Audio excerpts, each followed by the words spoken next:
Later, we will present our American history series, The Making of a Nation. But first, here is Brian Lynn. Swarms of locusts have destroyed large areas of farmland and are threatening food security in East Africa. Kenya is reporting its worst locust outbreak in 70 years. Billions of the insects have already destroyed tens of thousands of hectares of plant life across the country. Record locust outbreaks have also been reported in Ethiopia and Somalia. The insects have also attacked parts of Sudan, Djibouti, and Eritrea. The United Nations Food and Agriculture Organization, or FAO, is calling it East Africa's worst desert locust invasion in 25 years. In Somalia, the government declared a national emergency because of locusts. It said the outbreak was presenting a major threat to the already weakened food security situation. Airplanes have been releasing chemical pesticides to control the locust population. But officials have said they have limited money and equipment to fight the insects in affected areas. UN officials have said they are worried that the swarms could spread to Uganda and South Sudan. They estimate that $76 million is needed now to widen efforts aimed at preventing further spread across East Africa. The desert locusts, which grow to be about as long as a person's finger, produce young very quickly. They fly in large groups in search of food. The Intergovernmental Authority on Development, or IGAD, an East African group, reports that locust swarms can contain up to 150 million locusts per square kilometer. It noted that the swarms migrate with the wind and can cover 100 to 150 kilometers in a day. An average swarm could destroy the same number of food crops in a day as could feed 2,500 people, the group added. UN officials have warned that if the extreme outbreaks are not controlled, the number of locusts could grow 500 times by June. Last December, Somalia suffered a locust outbreak that destroyed about 100,000 hectares of farmland. Government officials have warned that a second invasion will be even more destructive. The current outbreaks followed one of the wettest years on record in East Africa. Heavy rainfall and warmer temperatures help the locust population grow. Officials from the FAO say that even before the locust invasions, about 11 million people were experiencing food insecurity in Ethiopia, Somalia, and Kenya. Therefore, we need to make all possible efforts to avoid such a deterioration, said FAO official Dominique Bourgeon. He spoke to a Reuters news agency reporter after visiting 2 affected areas in Kenya. In Somalia, conflict and instability issues have made pesticide spraying operations difficult, the FAO noted in December. In northern Kenya, 5 planes were releasing chemicals to fight the outbreak, the Associated Press reported. I'm Brian Lynn.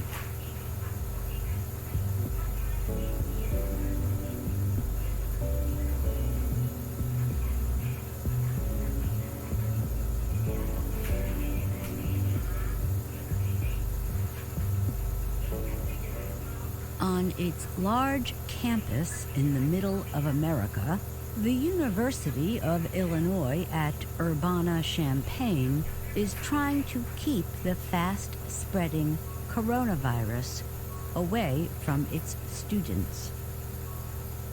The school has one of the highest percentages of Chinese students among U.S. universities. It has closed study programs in China for the spring and banned students from traveling to the country for school-related purposes. It has told teachers to follow federal travel advisories that warned against going to China. We want to take all of the precautions we can so we keep our community healthy, said Robin Kaler.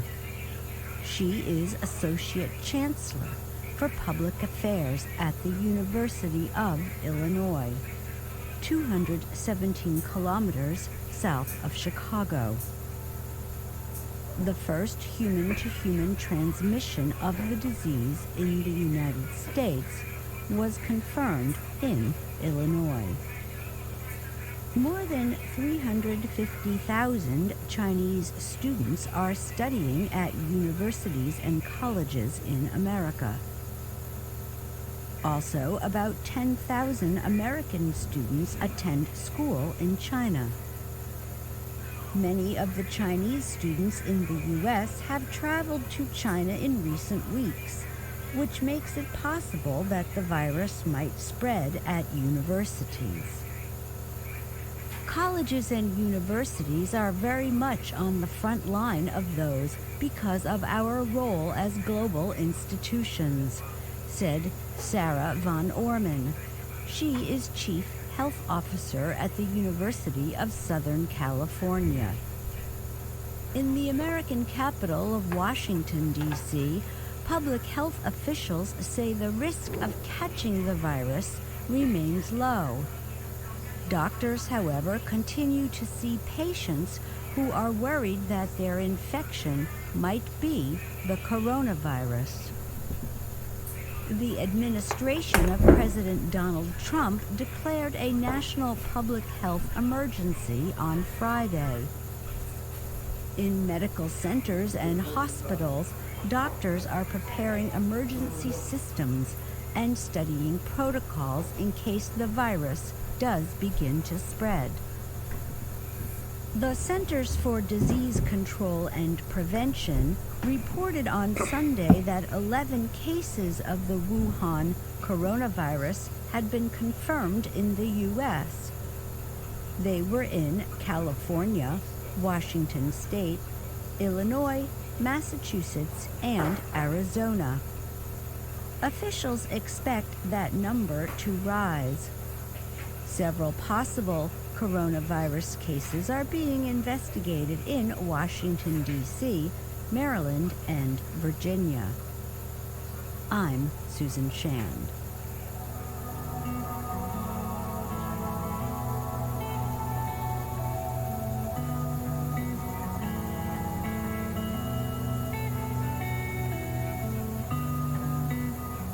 Americans have been hearing more about brain injuries after an Iranian missile attack on United States forces in Iraq. The missiles targeted an airbase where U.S. and coalition troops were deployed. The U.S. Defense Department reports that 50 service members were found to have suffered a traumatic brain injury, or TBI, after the attack last month. TBIs are not wounds like burns or cuts. They result from being near an explosion or a forceful strike to the body. TBIs appear to take a long time for doctors to diagnose. William Schmitz is a national commander for the Veterans of Foreign Wars. He told the Associated Press, "TBI is a serious injury and one that cannot be taken lightly." Schmitz added that TBI is known to cause depression, memory loss, severe headaches, and loss of balance. It can also make the person feel very tired. Sometimes there are long-term effects. U.S. President Donald Trump was recently criticized after he dismissed news of the injuries. The veterans group called on Trump to apologize for what it called his misguided remarks. The missile attack took place on January 8th. Because the injuries take so long to appear, the Defense Department did not announce the first cases until 1 week after the attack. At the time, it said 11 people were affected. Military officials now say 50 service members have been diagnosed, and the number could increase. By January 28th, 31 of the 50 had returned to active duty. Details of the U.S. injuries have not been reported, and the severity of the cases has not been made public.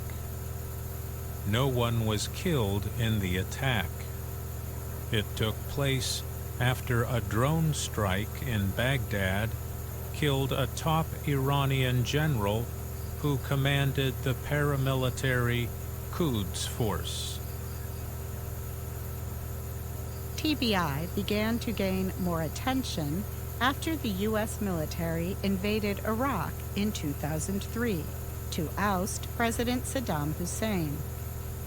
After his defeat, resistance forces continued to use roadside bombs to fight U.S. and coalition forces. Survivors of such attacks not only suffered physical injuries, but experienced head injuries, like concussions, that have been linked to mental health problems. For generations, battlefield traumatic brain injuries were not understood and often dismissed, notes U.S. Senator Jeanne Shaheen of New Hampshire. She is a member of the Democratic Party. Research has shown that the issue of TBIs remains poorly understood. The Defense Department has been studying brain injuries since the early 1990s. It established a head injury program that developed into the Defense and Veterans Brain Injury Center. The center studies research findings related to TBI, such as possible links to behavioral issues, including alcohol abuse and suicide. In January, one study suggested that military members with serious TBI were more likely than others to experience mental health problems. The study was a project of University of Massachusetts Amherst Health Services researchers. Some experts are linking long-term health effects to smaller explosions that take place, for example, in artillery training and from small handheld rockets. Yi Shi is a professor of biomedical engineering at Purdue University in Indiana. He says researchers are finding that even a mild blast can cause long-term, life-changing health issues. A 2018 study by the federally supported RAND Corporation found little research on the subject. There also appeared to be little understanding of the possible damage to the nervous system from repeatedly experiencing low-level blasts. The same year, a research group called the Center for a New American Security also released a study. It urged the Defense Department to keep records of any soldier in training or combat who is likely to be in a position where he or she may be exposed to blasts. The group called for brain imaging tests of soldiers to better understand how explosions affect the brain. I'm Katie Weaver. And I'm Mario Ritter Jr.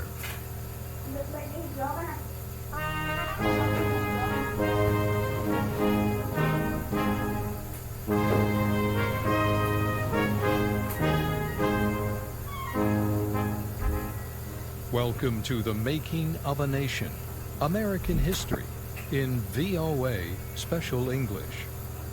There was one main issue in America's presidential election of 1960. That issue was war. Europe was in the middle of what is now remembered as World War I. It was the bloodiest conflict the world has ever known. Most Americans wanted no part of the struggle in Europe. They supported their country's official position, neutrality. This desire was the main reason President Woodrow Wilson won re-election. People gave Wilson their votes because they hoped he would continue to keep America out of the war. Larry West and Morris Joyce tell more about the presidency of Woodrow Wilson. Like most Americans, Woodrow Wilson did not want war. He feared that entering the conflict would cost the United States many lives. Wilson read the reports from European battlefields. The news was unbelievably terrible. By the end of 1916, several million men had been killed, wounded, or captured. At the Battle of Verdun, French forces stopped a German attack. The cost was high on both sides. More than 700,000 soldiers were killed, wounded, or captured. The Battle of the Somme followed. Britain lost 60,000 men on the first day. By the time the battle was over, losses for both sides totaled more than 1 million. Germany also was at war on its eastern border with Russia. Losses on that battlefront, too, totaled more than 1 million men. At the time of America's presidential election in 1916, Germany seemed to be winning the war. Its losses were terrible. But the losses of its enemies, the Allies, were even worse. German forces occupied much of northern France and almost all of Belgium. German and Austrian soldiers also held parts of Russia, Italy, Romania, and Serbia. Germany was winning on the battlefield. The Allies were winning at sea. A British blockade cut off almost all German trade with the rest of the world. Even food shipments were blocked.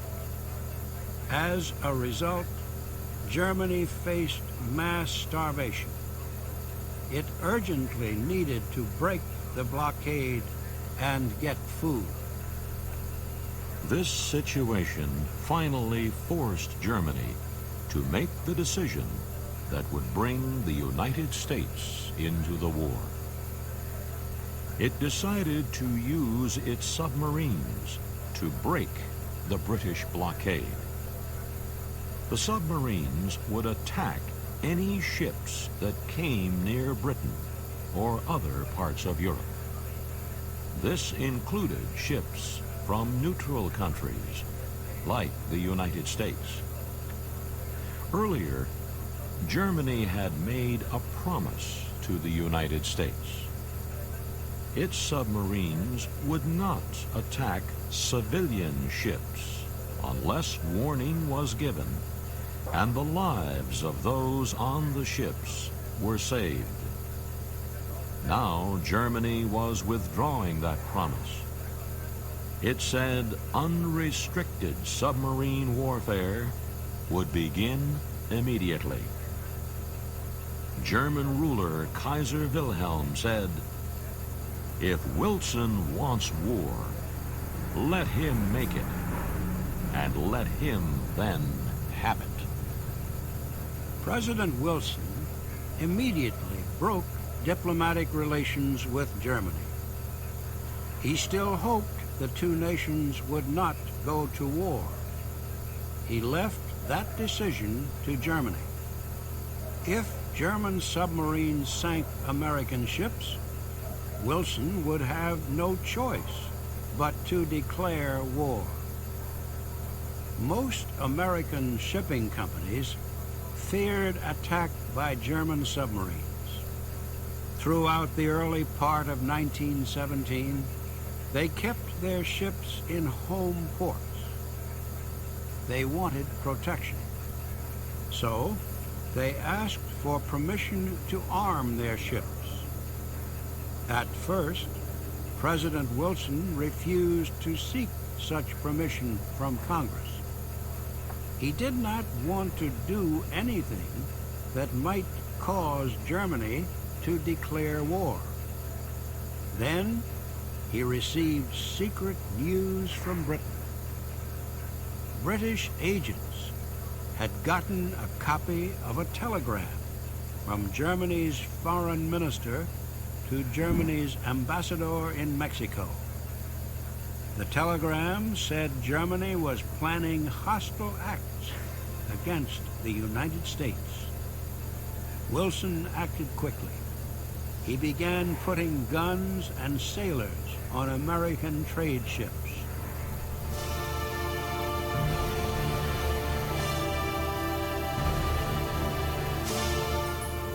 It did not take long for the worst to happen. Within days, a German submarine sank an unarmed American ship, the Algonquin. Then 3 more American ships were sunk. Many lives were lost. President Wilson no longer had a choice between war and peace.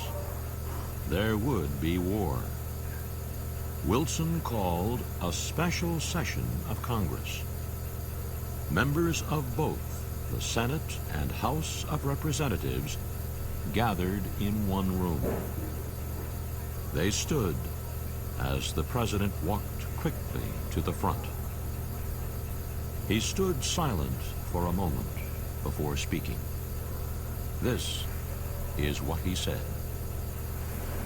Fully understanding the serious step I am taking, I advise that the Congress declare the recent acts of the German government to be, in fact, nothing less than war against the United States. It is a fearful thing to lead this great, peaceful people into war. But right is more precious than peace. And we will fight for the things which we have always carried nearest our hearts. For democracy, for the rights and liberties of small nations, and for the belief that a worldwide union of free people can bring peace and safety to all nations.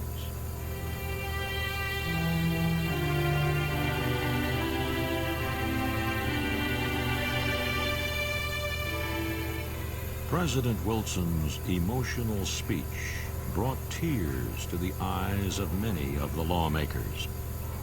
They felt the great seriousness of his request. Outside, crowds lined the street to cheer Wilson as he returned to the White House from the Capitol building. He sat in his car and shook his head sadly. "Think of what it is they are cheering," he said. "My message today was a message of death for our young men.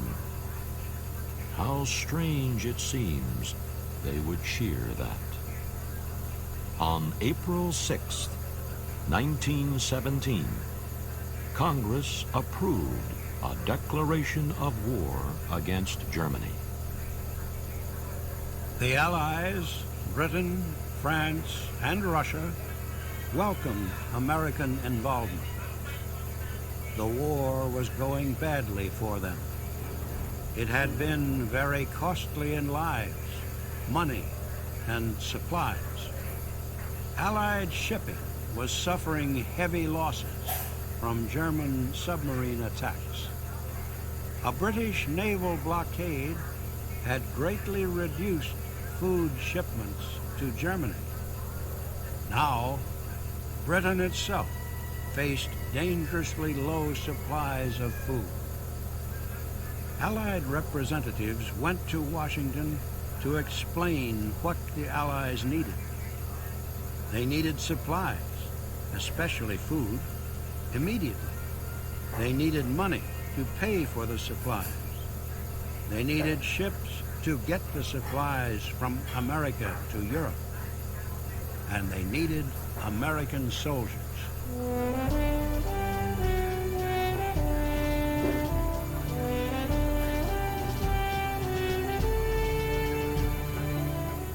President Wilson and Congress worked together to organize the United States for war. Congress gave Wilson new wartime powers. He soon formed a council to build ships, improve industrial production, and control national transportation. He formed an agricultural agency to increase food production and food exports. And he formed an information committee to build public support for the war. Wilson's efforts succeeded. The Allies quickly got the ships, supplies, and money they requested. Most important, they soon got American soldiers. Allied military leaders said only about 500,000 troops were needed from the United States. But American officials decided to build a much larger army. Before long, large numbers of American soldiers were crossing the Atlantic Ocean. They would fight the Germans at the western battlefronts of Europe. The extra strength they gave the Allies would play a major part